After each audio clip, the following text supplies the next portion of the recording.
Here's how you avoid a spinal surgery naturally. These are two of my favorite mobility drills if you're dealing with low back pain or sciatica.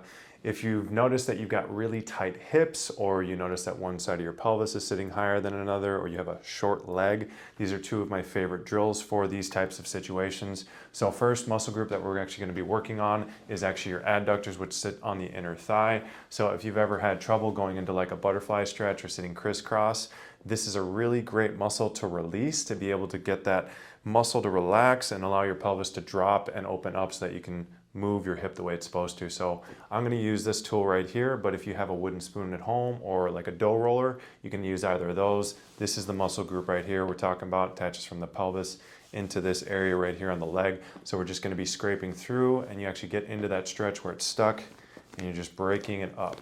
Okay, I want you to sit on this muscle for about a minute. You can go 2 minutes. And then once you're done with that, you're going to switch to the other side. Now, if you notice that one side is tighter than the other, just apply a little bit more time on that one until you feel like you're able to get that mobility that you're looking for. The next muscle group I want you working on is actually your hip flexor, but this is a little different than standard mobility drills. I'm actually going to have you working on what's called your rectus femoris, which attaches from the pelvis down into your leg.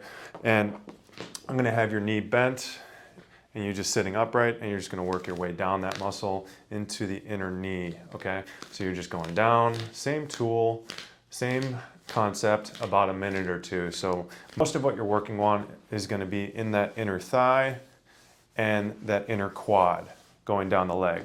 Same thing, spend about a minute there. You are going to notice that reflexively that hip flexor that attaches from your low back and goes into your hip is going to start to calm down and relax along with that rectus femoris. So those two muscles, you work on these guys, you're going to be able to open up the hip, your pelvis is going to situate back into alignment, and you're going to feel a lot better because there's going to be less torque, tension, and shear on that low back and those discs that potentially are creating that pressure on the nerve, giving that constant pain and whatever might be shooting down your leg.